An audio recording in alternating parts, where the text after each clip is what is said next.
The aim of this procedure is to provide a rapid and reproducible approach to investigate how antibodies alter molecular mechanisms related to neuronal function and the pathogenesis of neurologic disease.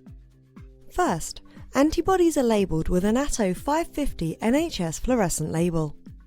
Next, the antibodies are mixed with the transfection reagents, then transfected into neuronal cells in culture. 48 hours following transfection, neurons are fixed, mounted with DAPI media, and visualized by immunofluorescence microscopy. Transfection efficiency can be calculated using imaging software.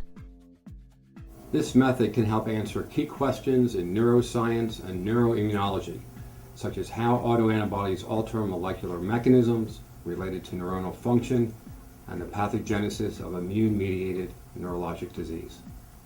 We first had the idea for this method when we wanted to test the hypothesis that antibodies to H and RNPA1, an RNA binding protein overexpressed in neurons, contributed to mechanisms of neurodegeneration. Demonstrating the procedure will be Josh Douglas, a graduate student.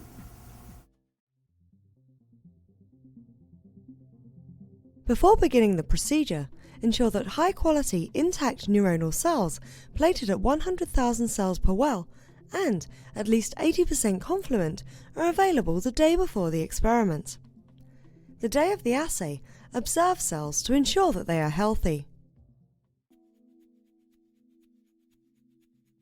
Begin by preparing a 0.1 mole of sodium bicarbonate buffer by mixing 8.4 grams of sodium bicarbonate and 29.2 grams of sodium chloride in 1 litre of water. Then, adjust the buffer's pH to 8.4.